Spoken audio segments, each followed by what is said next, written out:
You did not find this by accident. There are moments in a human life when the outer world appears ordinary, but something inside you has already crossed a threshold. If you are listening now, it is because a quiet readiness has ripened within you. The ancient ones would say the ear opens only when the inner eye is prepared to awaken. Do not skip ahead. Do not multitask. Half knowledge is dangerous, not because it harms the body, but because it confuses the mind and fractures the signal. What you are about to hear will not simply inform you. It will change the way you perceive. And once perception changes, there is no going back. Long before spiritual knowledge was written in books, before it was diluted into techniques and trends, there were rishis, silent observers of consciousness itself. They did not believe in truth. They entered it. These yogis mapped the inner world with the same precision modern science uses to map the brain. But what they discovered was too powerful to be shared openly. Paramhansa Yogananda spoke gently in public, but his closest disciples knew there were teachings never recorded, never named, only transmitted when a student's nervous system was calm enough to receive them. The Ajna Chakra, the third eye, not a symbol, not a metaphor, an inner organ of perception. And if you are here now, it is because this organ is already stirring. Before I explain anything further, you will have a direct experience. This is important because the third eye is not activated by belief but by attention. So now, softly bring your awareness to the space between your eyebrows, not the skin, not the muscles, the space behind the space. Do not force anything. Just rest your attention there as if you were listening with that point.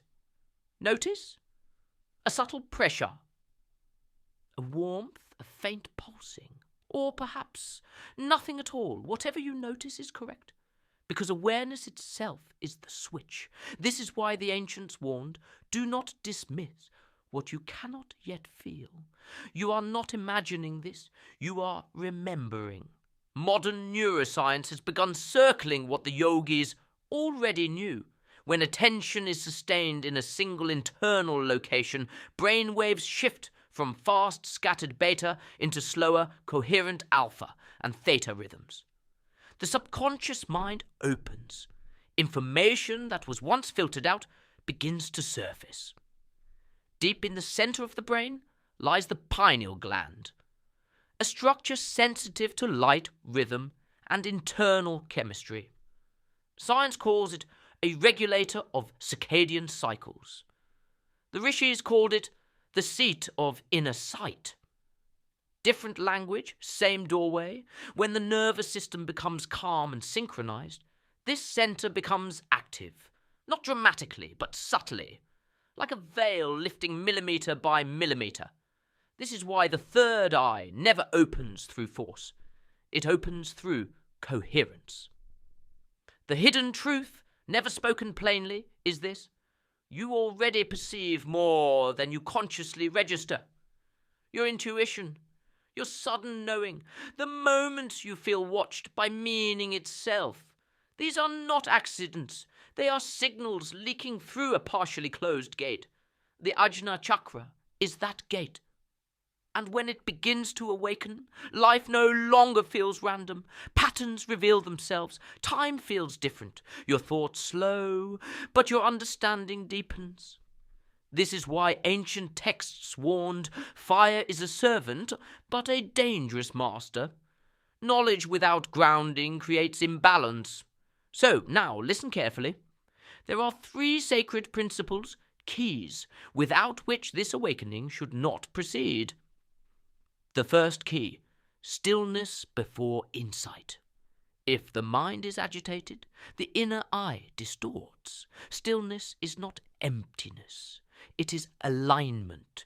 You must practice returning to calm before seeking clarity. Even 1 minute of true stillness is more powerful than hours of restless meditation. The second key, Humility over curiosity. The third eye does not open for entertainment. It opens for service, understanding, and integration. If the ego seeks visions, the door closes.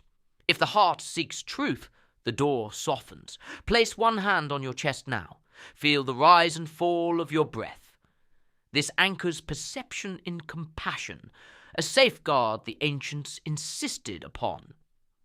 The third key: consistency without force. Irregular effort agitates the system. Gentle repetition trains it. This is why the practice you're about to hear is done the same way every night, without variation. Power lies in precision. Now, the technique. This method was never taught as opening the third eye. It was called preparing the inner lamp. Do this only as described. Sit or lie down comfortably, spine neutral, jaw soft, tongue resting naturally. Inhale slowly through the nose for a count of 4. Pause gently at the top. Not holding, just noticing. Exhale through the nose for a count of 6. This longer exhale signals safety to the nervous system. Repeat this breath 3 times. Now, on the 4th breath, as you inhale, bring your attention again to the space between the eyebrows. Not effort. Presence. As you exhale, imagine the breath washing downward through the center of the head into the heart. This creates a circuit. Breath up, awareness steady. Breath down, heart grounded. Repeat this cycle 7 times. If thoughts arise, do not chase them away. Let them pass as if you were watching clouds through an inner sky. At some point, not always immediately, you may notice pressure, a soft vibration, or a sense of inward brightness. Do not react. Reaction collapses the field. Just observe. This is the lamp warming. You must be warned.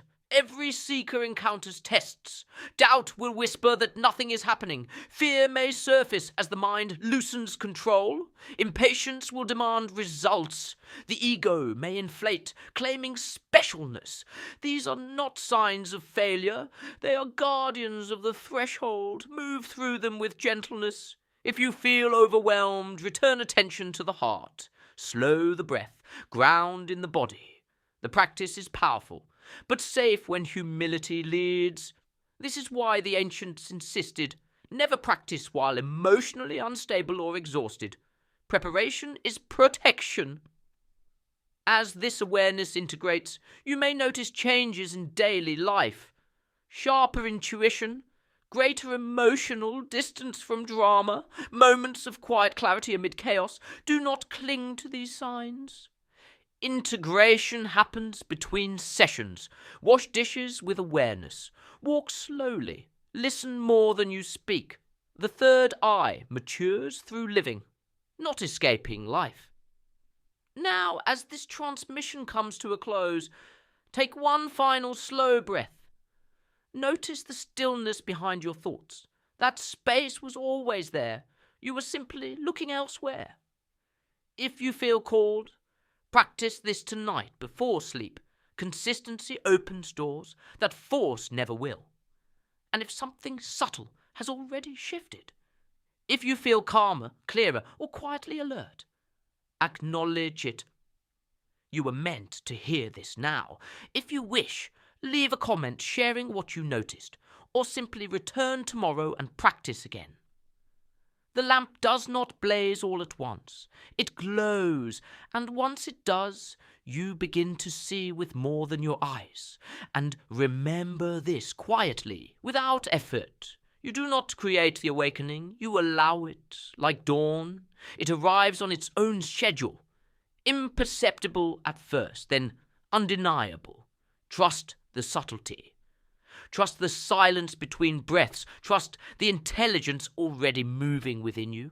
If tonight, as you lie still, you sense a faint pressure, a gentle hum, or a knowing without words, do not analyze it. Simply rest inside it. That is how the ancients listened. That is how the inner eye learned to open without being forced open. Return when you feel the pull again. You will know when that is. The door has been shown. The timing is now in your hands.